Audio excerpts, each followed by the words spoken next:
inshuti bakunzi ba radiyo urumuri namwe basomyi ba RECP info twongeye kubasuhuza tubaha ikaze muri iki kiganiro twatumiyemo Faustin Twagiramungu ni perezida wa Rwanda Dream Initiative RDI Rwanda Nziza, ukaba uri n'umuvugizi w'impuzamashyaka MRCD ubumwe. None nyakubahwa Faustin Twagiramungu, tugiye kuganira uri mu gihugu cy'Ububirigi, urahura komeye? Muraho namwe, ndaho ndakomeye, merci. Ya turagushimiye, twongeye kuguha ikaze hano kuri radiyo urumuri. Nyuma rero yaho utegeye amatwi ijambo Perezida Paul Kagame yavuze kuwa kane tariki ya 22 z'uku kwezi kwa 10, wanditse kuri Twitter yawe ko hari ibindi abanyarwanda bamutegerejeho ko yabifataho ibyemezo mu nyungu z'abaturage. Usobanura ikibazo cy'abaturage basenyewe ahitwa Kangondo ni Nyarutarama, sinkoresha rirya zina rihitirirwa kuko ntirinakwiye. None mutekereza ko nta wundi wagombaga gukemura kiriya kibazo cy'abasenyewe i Nyarutarama uretse Perezida wa Repubulika? Urakoze kubaza icyo kibazo, kubera ko abanyarwanda baracyafite umuco w'ingoma ya cyami. Kera baravugaga ngo irivuza umwami. Irivuza umwami rero niryo ryagombaga kwemerwa, ariko ubutegetsi bwa Kagame ntaho butandukanye n'ubwa cyami. Akaba kandi afite aho abica, ngira ngo uziko Kagame mu Batutsi b'ibyatwa ngira ngo niwe wa mbere mu gihugu. Akomoka mu kazu k'abarwakagara n'abantu bakomeje kujya bashingira ibwami. Singiye kurondora kuva ku bibakanjogera hariho bamwe bamenye ibyo nshaka kuvuga kugeza kuri bakankazi. Kagame rero buriya ni umuntu mu bitekerezo bye ufite ubutegetsi nk'ubwa cyami. Ikintu natangaho urugero ni nk'uko yamaze gufata ubutegetsi yumva ataburwanira na Kigeli uburyo yapfuye n'uburyo yaje mu Rwanda, yaje nk'umuzigo ngira ngo murabizi, ntacyo Kagame yamumariye. Ni ukuvuga rero ko nta mwami ushingura undi. None rero iyo uvuga ko ngo nta wundi watanga igisubizo ku bibazo dufite, ntabwo ari ukwigiza nkana, ariko tugomba kujya tureba nyine no mu mateka yacu, noneho tukareba niba n'umuntu nawe ari umuntu ufite ibitekerezo bya demokarasi. Kagame nta bitekerezo bya demokarasi agira, ategeka cyami ariko agashaka kwerekana ifoto mbese, ariko mvuga ishusho ya demokarasi, kubera ko ni mu masiyekere turimo ya demokarasi. Ariko bababishya, arabishya abazungu, akabishya abanyarwanda. Aritoresha akagira 98 bigahita, akica abashaka nk'uko kera babigiraga, akagabira akabaha imyanya, nabo yirukanye yarabanyaze akongera akabagabira nk'uko yabigize ejo bundi.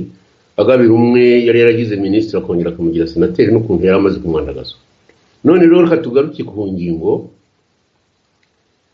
Navuze ko Perezida wa Repubulika ari ushobora kuba yagira ibisubizo atanga, ariko mbere yuko atanga ibyo bisubizo agomba no gusobanurira abanyarwanda igituma yararetse gutegeka cyami, none abantu bose bagatinya bakabura ufata ubutegetsi, hakaburanira ko ufata iya mbere ngo atange ibisubizo ku bibazo biri mu gihugu. Icyo namara kukivuga akavuga aho yarari, bizaba ari byiza. Abanyarwanda bazavuga bati aho yarari koko, byaba ari ukurwara byaba mu rugendo, bizatuma tubyumva. Ingoma ya cyami ubundi iyo umwami yameraga uruvi bamujyanaga mu gikari, mbese bafite expression bakoresha ariko babyita kunywa, aramu. Bavuga ko bamunyweshaga, ariko umuntu yavuga ko ngo ntiwari umuco mubi. Niba wari umuco n'umubi, ariko wari umuco kandi niwe wagengaga ubutegetsi, hanyuma bagashyiraho undi mwami. Ubwo rero muri iki gihe Kagame we sinzi ko yanabitinyuka ko bamunywesha, ariko abiru be barahari, gusa we nuko abategeka ibyo bagomba kuvuga. None rero nkaba nyiramubwire ko hari ibintu bikocamye.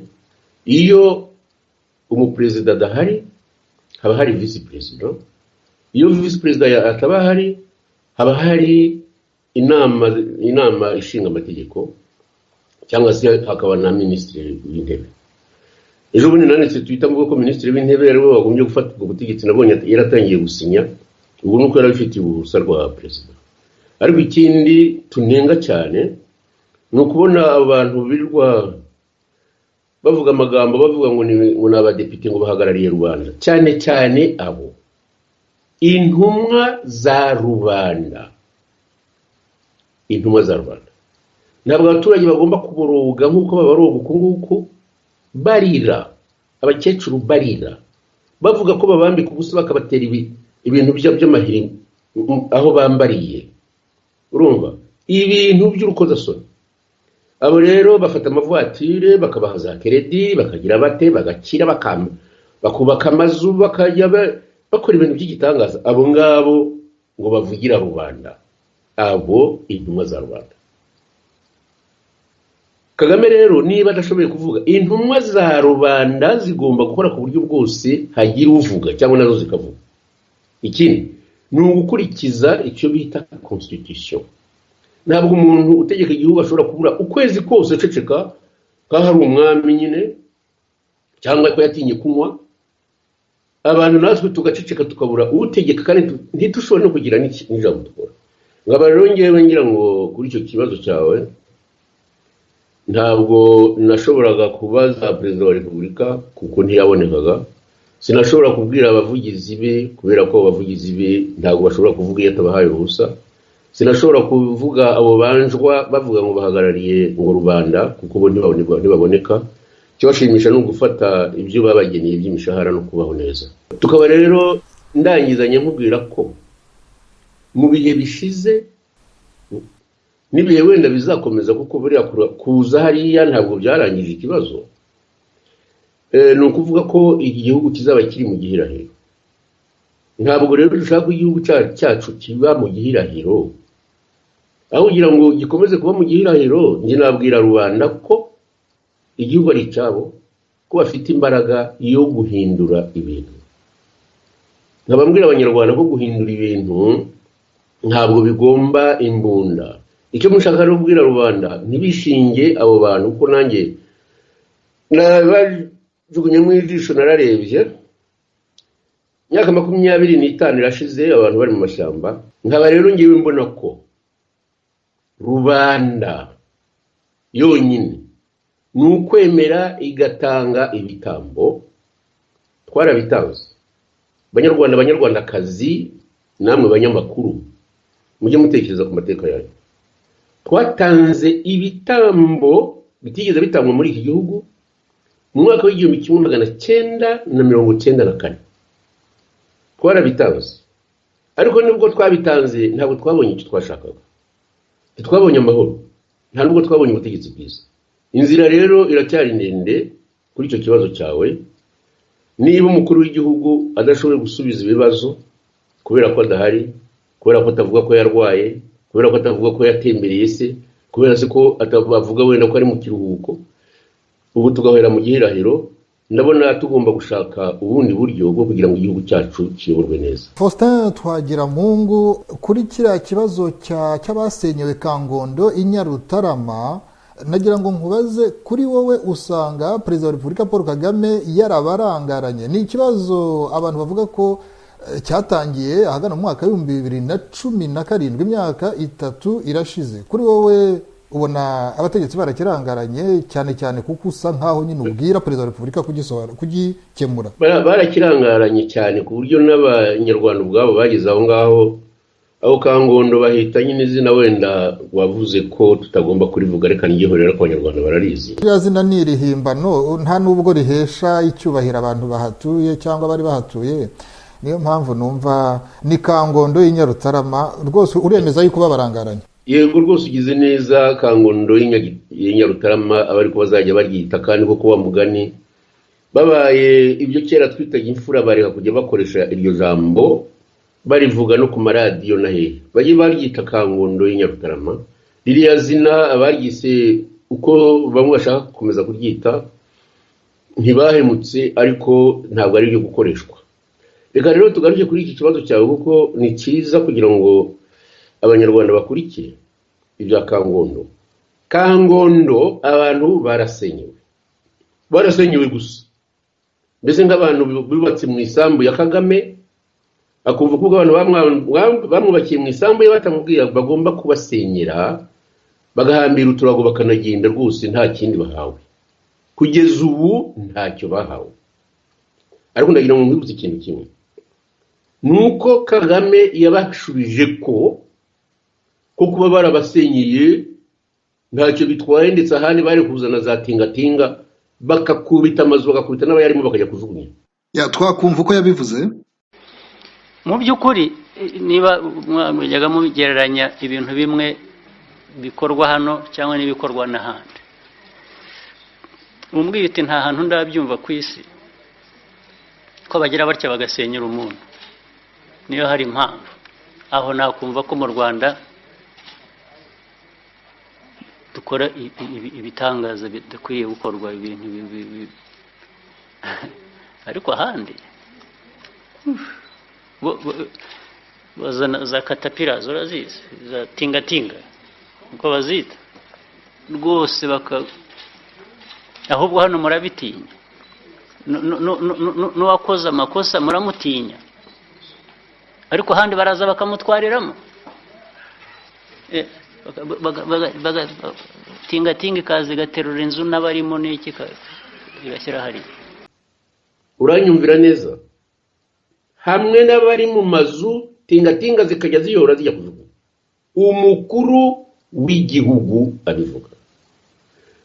Abandi rero bahubwira ko hari abantu bafitemo inyungu cyane cyane mu muryango we, singiye kuvuga abaribo, azabigeza abamenye ko bagomba kuhashyira ibintu mbese bimwe biruga babwira abazungu kubazanya amajyambere, niba ari amahoteli, niba ari ibindi bashaka kuhashyira ntawamenye. Ndagira rero ngo mbwire ari abari mu muryango wa Kagame, ari nabo ngabo yashyizeho ngo babeshya ko ngo ari intumwa za Rwanda, ari nabo bava kuri Premier Ministre kugeza hasi. Ikintu ushaka ko bashyira mu bwonko ni kimwe gusa, rukundo kumenya ko igihugu ari icya Rwanda. Ikibazo rero ngiye uko nkibona ni ukugishakira umuti nta wundi uzawutanga, Kagame niyisubireho, nibishyure amafaranga yagenewe uko inzu ziba zingana. Nabonye umudamu umwe arira cyane avuga n'amafaranga yatanze. Uwo mudamu yarambabaje cyane kuko batweretse n'agafoto ke muri 1994, ari umwana muto cyane, nyina ngo afite hari nk'imyaka 4 cyangwa 6 simbizi. Anduka yari umwana kuko n'umuntu yicaye ari. Nuko yaraje rero nawe ngo aje mu gihugu ngo cyabohojwe n'inkotanyi.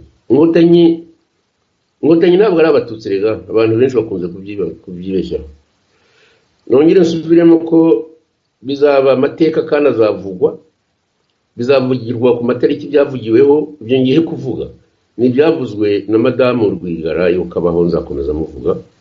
Ni hari abantu ntashobora kwibagirwa, sinshobora kwibagirwa Madamu Rwigara, sinshobora kwibagirwa Kizito Mihigo, sinshobora kwibagirwa niyo mugabo, sinshobora kwibagirwa Sankara, sinshobora kwibagirwa n'abandi bana b'abasore nka Karasira. Amagambo bavuga aragahoraho. Ibyo nshaka kuvuga rero ni ibya Madamu Rwigara wavuze ati saba twari dutegereje, aba ni interahamwe z'ubundi bwoko. Aho uvuga ni mu myaka 3 ishize. Reka twibutse abadukurikiye. Abapolisi basaga 10 bageze mu gipangu bahaye abakekwaho ibyaha impapuro zibategeka kwitaba ubugenzacyaha barazanga. Habayeho kuvuga amagambo akarishye ku bagize umuryango wa Rwigara.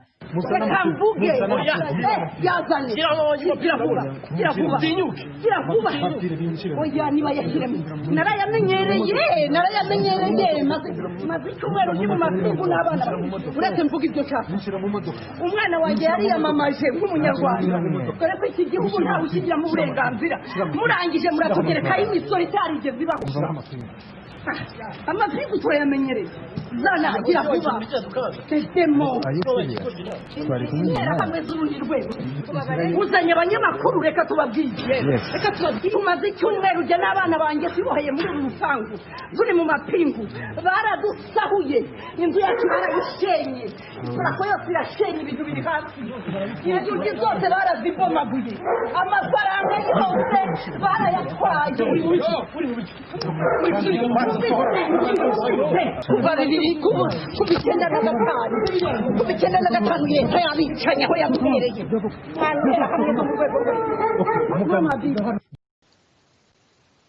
ngira ngo Kagame yumve ikinyarwanda abyumve. Tumaze kurambirwa 1/4 cy'imyaka 100 ni byinshi, tumaze kurambirwa. Ntabwo rero abo bantu aribo twari dutegereje mu byumve muryo. Faustin Twagiramungu, tuguhamagara kuri Radio Urumuri, ni mu mwanya w'amakuru, wenda tuzagira ikindi gihe tugusabe ikiganiro kirambuye, ariko muri iki gihe hari ibintu bishobora kuba bikuri ku mutima cyane ubona bihangayikishije no mu rwego rwabo mufatanyije ibi bikorwa bya politike. Muri iyi minsi uri nk'ugira icyo ubwira Paul Kagame muhuye cyangwa ubashije kuba wamugezaho ubutumwa, ubwo wumva bwihutirwa n'ubuhe ku munsi wa none muri iki gihe? Yewe icyo navuga ni ibintu nakomeje kuvuga kera. Nta wundi muti mwebwe mufite banyarwandakazi, nanjye ndimo. Nta muti mufite wundi atari uko abanyarwanda baba abanyarwanda. Icyo ni mu cyumva ibintu bizahinduka. Ariko nimukomeza kwitwara Gitutsi abandi bitwara Gihutu, mukirirwa murira ko habaye jenoside nayo ikaba yarabaye intwaro ya bamwe, ntacyo muzageraho. Kagame ashobora no gusiga umuhungu we cyangwa se umukobwa we akabayobora. Iki rero kiragusha hehe? Mugomba guhaguruka, tugomba guhaguruka tugashaka uburyo dukora ubumwe bw'abanyarwanda kandi tugashyiraho ubuyobozi bwa repubulika bigendera kuri demokarasi. Ibyo turimo ni iby'ingoma ya cyami, bivuge ndangurira ijwi rwose, ni iby'ingoma ya cyami, kandi cyami mbi n'inyuguti nkuru mbi. No kuvuga iki rero, ibi by'amashyaka byo ntabwo nabigarukaho ko amashyaka iyo hanze ngira ngo uzi uko akora. Ntabwo rero ngiye twakomeza kubigira ibikangisho ngo by'amashyaka, abantu baragenda bakazana inyuguti 3 bagashyira hamwe, baza bati nimwinjiremo, abantu bakinjira n'ibindi nk'ibyo. Ntabwo rero bya politiki ari ibintu byo gukinisha. Nabonye abantu benshi babikinisha, ibisambo birabikinisha, abahemu barabikinisha, ibintu byose bose babonye ko ari nk'uruvugiro. Politiki ni ikintu gikomeye cyane. Politiki ni ikintu gikomeye cyane muri iki gihugu cy'abanyarwanda, wagira ngo bagenewe ubwicanyi. Wakurikiye ibyavugiwe kuri radio Voix de l'Amérique, wari ubizi? Ibyo twakurikiye twebwe ni byabaye mu myaka ya za 60, ariko biriya byo muri za 70 kugeza ubu abanyarwanda bagomba kwihana. Bakora ibintu bitigeze bikorwa mu bindi bihugu. Kwica akaba ari wo muti w'ibibazo. Murica abaperezida, bagira ngo bagakangisha ngo abahutu ngo nyamwinshi. Abahutu ibintu bakoze cyane nyuma y'iriya coup d'etat ntibikongere. Icyo sinabona amagambo mbona yo kubivuga. Biteye isoni bya kiriya gihugu. Njyewe rero ndagira ngo nkubwire, ndagize ngo ibintu ntibigomba guhindurwa n'abantu bangana na Twagiramungu cyangwa se ababo mu ntege za Twagiramungu. Turashaka ko urubyiruko rw'abanyarwanda rwumva abana b'abasore batakambye kandi bakaba baritanzeho ibitambo. Nabavuze aba bantu ni mu bureki bafate igihugu.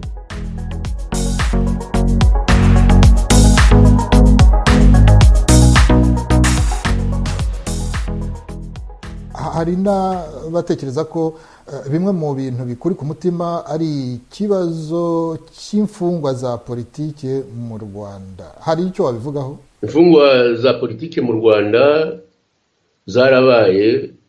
Njye nagize Imana we nanjye ndarusimbuka, nagomba gufungwa hagati y'umwaka wa 2003 n'imyaka iyo ntaza kugaruka mu Bubiligi cyangwa se nkanapfa. Ariko imfungwa za politike iyo bazivuga cyane unza mu bwonko bwa mbere n'umugabo witwa Mushayidi. Ntabwo twabanye cyane, ariko twaraganiriye hano mu Bubiligi. Ni umuntu w'umunyabwenge kandi n'umuntu w'indushyi, yapfushije ababyeyi be kandi yafashije inkotanyi ku buryo bushoboka bwose, kuko ngira ngo yarazihagarariye ahari mu Busuwisi ngira ngo niwe wa mbere watinyutse inkotanyi azibwiza ukuri yewe barananabyandika abanyiri y'u Burundi afatirwa i Burundi baramuboha bamujyana i Kigali dogiteri nitegeka n'umuntu w'umuhanga n'umuganga yashatse kwiyamamaza baramwangira ariko kubera ko ari umuntu ujijutse abana Igitarama baramutinyaga cyane babona ibyiza ari uko bamuhungishiriza mu buroko kugira Rusesabagina reka tubigarukeho turi kumwe mu byo twashyizeho byitwa MRCD uburyo yafunzwe simvuga uburyo yagiye n'ukuntu yageze mu Rwanda umuntu yavuga wenda uburyo yageze mu Rwanda kuko we avuga ko atarafite umugambi wo kujyayo kuri iyo mfungwa rero y'icyamamare nibwira ko Kagame bizamutera ibibazo niba atarushoboye kumvikana n'abashebuja cyane cyane abari muri Amerika. Rusesabagina nta muntu yishe, Rusesabagina nta muntu yibye, ibyo ashobora kuzira n'ibintu bya politike kuko nibyo bita mu Cyongereza bakunze kumwita ngo ni humanitarian, ariko yashyizeho n'akarusho ajya muri politike. Bamufashe rero nk'umunyapolitike agomba kurekurwa kubera ko nta cyaha numva yakoze cyo kujya muri politike. Kuba rero Kagame yarakoze ibimwe bye ngo ashaka kwereka abazungu ko ngo ari umuntu ukomeye cyane nk'abazungu ajya kukidinapa. Arakidinapa ariko sinzi ko bizarangirira aho ngaho ngo arakidinapa. Nishimutwa. Kera rero bashimutaga inka ariko kubona abantu basigaye bashimuta n'abantu ni ibintu bitangaje cyane. Ndagira ngo rero ndangiriza aha ngaha. Icyo nasaba ubutegetsi bwo mu Rwanda nuko bwatanga amahoro mu gihugu igihe tutari twabuhirika ngo buveho tuvanishijeho wenda imbaraga zacu na demokarasi, ariko kuri ibi ngibi byo nibwira ko ikibazo cya Rusesabagina kigomba kurangira bwangu. Rusesabagina nongere mbisubire musumwicanyi yakijije abantu. Rusesabagina akunda demokarasi, arashaka ko abanyarwanda bashyira hamwe, agashaka nuko demokarasi ikurira mu gihugu.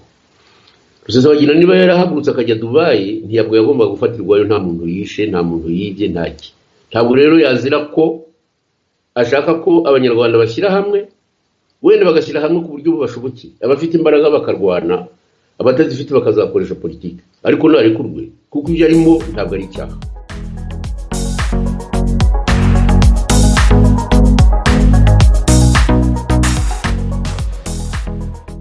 Ntabwo bishoboka ko kubera ko ngo turi hanze abantu bazajya bigira inyange, tuzi neza ko mu Rwanda cyangwa ahandi banyuze bari basakabaka. Urumva inyange na sakabaka tuzi kuziyungurura tukamenya abo tugomba gukorana n'abarimo. Abantu babicanyi, abantu bibisambo, abantu babahemu bagomba gushaka politike yabo bakora, ariko bakareka kubeshya Rwanda. Ibyo ngibyo mu binote. Twebwe ntabwo turi muri politike tuvuga ngo tugomba gushyira ibintu by'abantu ngo badukunda ngo iki ibintu nk'ibyo. Ariko mujye mumenya ikintu kimwe, iyi politike turimo ni politike ikaze cyane, ntabwo ari ibintu byo gukinisha. Ngo ubone abantu bamwe tuzi neza imbere n'inyuma n'ibyaha bakoze, bakaza bati turashaka kujya muri politike kandi tutegeke. Aho ntaho byigeze biba. Ngaba rero ngira ngo mbwira abanyarwanda gushyira hamwe si ukwirirwa mwongera gushaka ababayobora nk'intumyi. Ni mwebwe mufite ibitekerezo. Nongere mbisubiremo kandi bwa gatatu, politike ni mwirekere abato, abafite ibitekerezo byo kubayobora mu nzira bo bashaka kugeramo. Duhaguruke. Ubu ngubu ibyo ndwanira si ukuvuga ko nshaka kwicara ku ntebe ya Kagame, yewe no. Ndashaka ko abanyarwanda bagira amahoro mu gihugu cyabo. Ndashaka ko abanyarwanda baba abanyarwanda bakaba umwe, kandi ndashaka ko umunyarwanda azajya agenda yemye, batagomba guhinda imishyitsi ngo igihugu cyafashwe n'inkotanyi zimaze gukora ibara, zishe abahutu zica n'abatutsi, none muri twebwe twirirwa tuburuga, ari twe turegwa abantu bibereye ku ntebe. Yewe nagiye mu Rwanda muri 1994, sigiye wari ubyibwirije, nabisabwe n'ibihugu by'amahanga. Inkotanyi zanditse mu binyamateka byabo muri Uganda ngo Equatorial ngo bitsindiye ngo ntibashaka ngo ko hari umuntu uza kujya mu bintu byabo. Yewe nabaye minisitiri w'intebe ntabwo nabitinzemo, ariko si inkotanyi zatumye mbijyamo, zarabyanze, ariko bari bafite abandi babategeka muri iki gihe. Narabibaye ariko ntabwo twabigizemo amahoro, y'abarije y'abara n'abandi, cyane cyane uwo nkunze gutekereza ni Citizen Show. Ibyo rero byo gushyira hamwe n'ubu ari byo mukurikiranye cyane, reka tubigaruke kuko ni ibintu bifite akamaro. Iyo tuvuga ubumwe, ntabwo ubumwe ari ugupfa gusakuza kimwe n'umusambi cyangwa se za nyirabarazana n'ibindi nk'ibyo n'ibyiyone. Ni ibintu bigomba gutekerezwaho cyane cyane. Ariko abanyarwanda barababaye, icyo bashaka ni abarideri. Abarideri rero mushaka kuzatora mu bantu baba bicanyi, mukabatora mu bisambo n'abandi nk'abo ngabo, abo ntabwo uzabimira, namwe mushaka gukinisha Rwanda. Abana barize barajijutse, nahoze kubwira abana nongera asubiramo amazina yabo, ntabonye asubiyemo. Urumva irangiye ngo ndabita abana bamba bari abasore baravugira mu Rwanda, batanze ibitambo. Urumva ejo bundi ntabwo Kizito yapfuye yishwe n'urupfu rw'ikirago, yishwe n'ubutegetsi buhari, ariko kubera n'ubwoba nta nubwo twashoboye gukora manifestation ngo twamagana ubutegetsi uburyo bumwishe kugira ngo tutaraswa. Ariko igihe kizagera tuzemera turaswe, ariko igihugu cyacu tukibuhoza. Abana nzabashyigikira uko nshoboye kose. Yewe by'u Rwanda ntabwo ari ubutegetsi bwatwagira mu bufosi cyangwa bw'abana banjye, no. Nta muntu ugomba gutegeka Daniel afite nk'imyaka yanjye. Mbagira inama rubyiruko, banyarwandakazi, aho muri mwese mushaka ko impinduka iza mu Rwanda kandi mukabigira mu bumwe. Igihugu kijya gutegekwa na mbere b'abanyarwanda, abami babimikaga Musinga bamwe misafite imyaka 11 tegekerwa na bene wabo babakagara. Urumva ariko Kigeli yagiye afite imyaka 25, Perezida Kayibanda ntabwo yategetse afite imyaka 35, byari hasi iyo ngiyo. Kandi na politiki ntiyayitangiye afite imyaka 30, ngira ngo yayitangiye ari mu 28. Abo rero urwo rubyiruko twebwe ni rwo dushaka ko ruhaguruka rukafata igihugu n'abangana nabo bakakiyobora. Abakagame bagomba kuvaho, byanze bikunze bagomba kuvaho. Ntabwo igihugu bagikodesha, si cyabo ni cya Rwanda. Igihe cyo kubeshya cyarashize mu Rwanda, igihe ni icy'urubyiruko. Unyemerere dusoreze kuri iki kibazo abantu bari kwibaza niba udafite uburenganzira bwo gusaba ba nyiri urubuga twese tujyaho rwitwa Twitter, kuko rugira amategeko. Abarushyizeho rero kuri ino si, niba wowe udafite uburenganzira bwo kubasaba ko bafunga abafashe ifoto yawe n'amazina yawe, bakagenda bagafungura konte Twitter yindi utabahaye uburenganzira mu kwezi kwa kabiri umwaka wa 2020, bakaba biyandikiraho ibyo bishakiye, kuko mu by'ukuri wowe usanganywe konte ya Twitter kuva mu mwaka wa 2012 mu kwezi kwa 4, ufite abagukurikira barenga 11,000, mu gihe iyo yafunguwe nyine yafunguwe muri uyu mwaka utanabizi, utabahaye uburenganzira, imaze gukurikirwa n'abantu 535. Ntufite uburenganzira bwo gusaba abashinzwe Twitter kuyifunga kubera ko ibisohokaho bishobora kukwitirirwa. Urakoze cyane. Nuko nabajije Twitter barambwira ngo barabikurikiranye, barabanabinyandikira ko binyongereye izindi mbaraga zo gushyiramo umurego kugira ngo nongere imbaze icyo kibazo. Urakoze cyane. Ndagira ngo kuba mbaye n'iki kibazo nuko ngishubije byatuma wenda n'abajya basoma ibyo bintu babanza kujya bibaza niba ari byo cyangwa ari byo. Gusa aho bandikaga Twagiramungu, ubundi nandika ngo ni F Twagiramungu, nkarekeraho. Bo bandika F Twagiramungu bagashyiraho kabiri. Abo kabiri rero yo katari bandika F Twagiramungu bagashyiraho akarongo gatambitse. Ubundi bashyiraho akarongo gatambitse, ntonyumvira se. Bahinduye umuvuno n'abahanga cyane. Ubwo ndaza kongera nkabaza Twitter. Urakoze cyane rero nyakubahwa Faustin Twagiramungu, aka kanya waduhaye tuganira kuri Radio Urumuri. Nibutse nyine abadukurikiye yuko ari wowe perezida wa Rwanda Dream Initiative RDI Rwanda Rwiza, ukaba n'umuvugizi w'impuzamashyaka MRCD Ubumwe. Twaganira kuri mu gihugu cy'Ububiligi. Turakwifuriza ibihe byiza. nanjye ndagushimira cyane kuba mpaye ikiganiro cyatumye tuganira kuri byinshi twumva wenda biramutse bishyizwe mu bikorwa byagirira abanyarwanda akamaro. Urabakoze cyane.